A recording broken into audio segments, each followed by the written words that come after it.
a crusty old sergeant major found himself at a gala event. There was no shortage of young, extremely beautiful models in attendance, one of whom approached the sergeant major for conversation. She said, "Excuse me, Sergeant Major, but you seem to be a very serious man. Is something bothering you?" "Negative, ma'am," the sergeant major said. "Just serious by nature." The young girl looked at his awards and decorations and said, "It looks like you've seen a lot of action." The sergeant major's short reply was, "Yes, ma'am, a lot of action." The young girl was tiring of trying to start up a conversation, but didn't want to just leave the sergeant major, who she found oddly attractive. She said, "You know, you should lighten up a little, relax and enjoy yourself." The sergeant major just stared at her in his serious manner. Finally, the young girl said, "You know, I hope you don't take this the wrong way, but when was the last time you had sex?"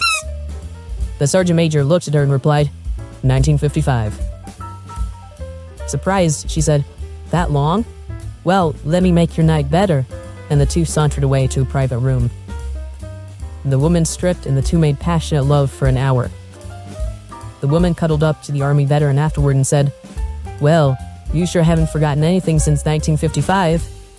Sergeant Major looked at her confused and said, "Well, I sure hope not.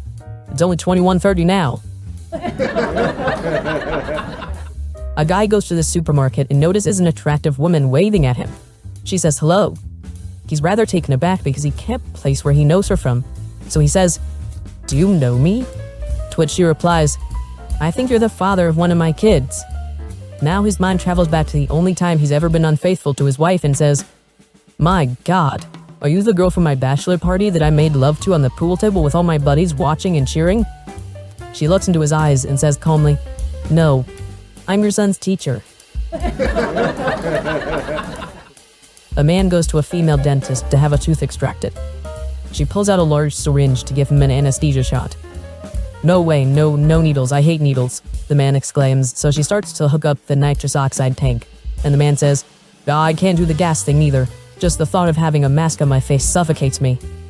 The dentist then asks the patient if he had any objections to taking a pill. "No," he says, "I'm fine with pills." So the lady dentist gives him 2 little blue pills and he swallows them. "What are those?" he asks. "Viagra tablet," she calmly replies. "Well, I'll be damned," said the man. "I didn't know Viagra tablets worked as a painkiller." "It doesn't," said the dentist. "But it will give you something to hold on to when I pull your tooth." As soon as the newlyweds returned from their honeymoon, the young bride called her mother, who lived a couple hours away. "How did everything go?" her mom asked. "Oh, Mother," she began. "The honeymoon was so wonderful, so romantic.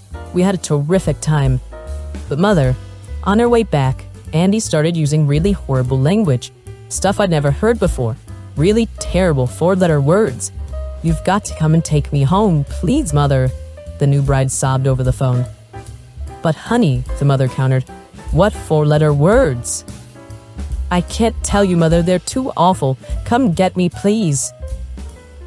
"Darling, you must tell me what has gotten you so upset." "Tell Mother what 4-letter words he used." Still sobbing, the bride said, "Mother, words like dust, wash, iron, cook."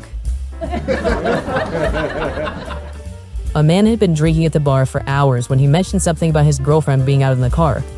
The bartender, concerned because it was so cold, went to check on her. When he looked inside the car, he saw the drunk's buddy, Pete, and his girlfriend going at it in the back seat. The bartender shook his head and walked back inside. He told the drunk he thought it might be a good idea to go check on his girlfriend.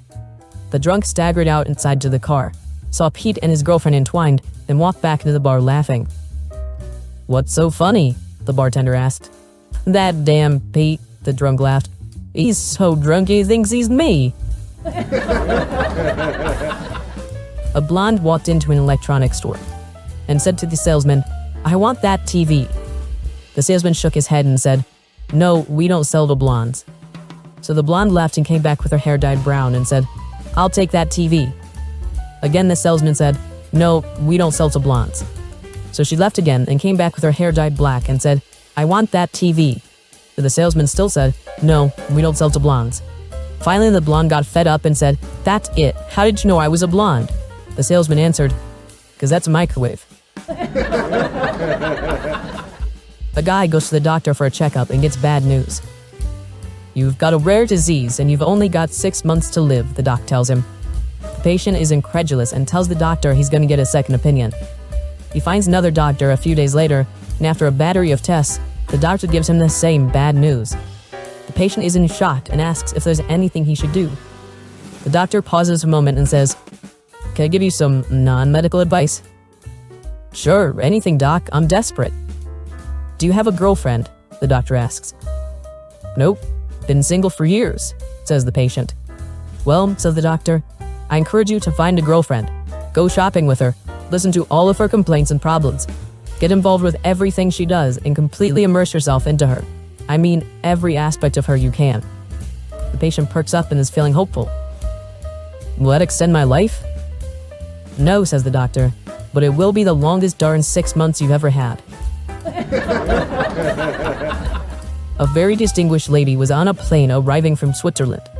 She found herself seated next to a nice priest whom she asked, "Excuse me, Father, could I ask a favor?" "Of course, my child. What can I do for you?" "Here is the problem. I bought myself a new sophisticated hair removal gadget for which I paid an enormous sum of money. I have already gone over the declarations limit and I'm worried that they will confiscate it at customs. Do you think you could hide it under your cassock?" "Of course I could, my child, but you must realize that I cannot lie." "You have such an honest face, Father. I'm sure they will not ask you any questions." And she gave him the hair removal. The aircraft arrived at its destination. When the priest presented himself to customs, he was asked, "Father, do you have anything to declare?" "From the top of my head to my sash, I have nothing to declare, my son," he replied. Finding this reply strange, the customs officer asked, "And from the sash down, what do you have?" The priest replied, "I have there a marvelous little instrument designed for use by women, but which has never been used." Breaking out in laughter, the customs officer said, "Go ahead, Father. Next." A man and his wife check into a hotel. The husband wants to have a drink at the bar, but his wife is extremely tired, so she decides to go on up to their room and rest. She lies down on the bed when, suddenly, an elevated train passes by very close to the window and shakes the room so hard that she's thrown out of the bed. Thinking this must be a freak occurrence, she lies down once more. Again, a train shakes the room so violently she's pitched to the floor. Exasperated, she calls the front desk and asks for a manager. The manager says he'll be right up. The manager is skeptical, but the wife insists the story is true. "Look, lie here on the bed and you'll be thrown right to the floor," she tells him, so he lies down next to the wife. Just then the husband walks in. "What?" he says. "What are you doing here?" The manager calmly replies, "Would you believe I'm waiting for a train?" 3 guys are sitting in a bar. Suddenly, the first guy's phone rings. He immediately answered it, then without saying anything, he ran out the door, only to rush back. Quickly throws $10 bills on the bar while muttering, "Damn, I forgot to do the dishes, my wife's on the way home." Then he ran faster than before. The second guy chuckled, "Tick, look at that.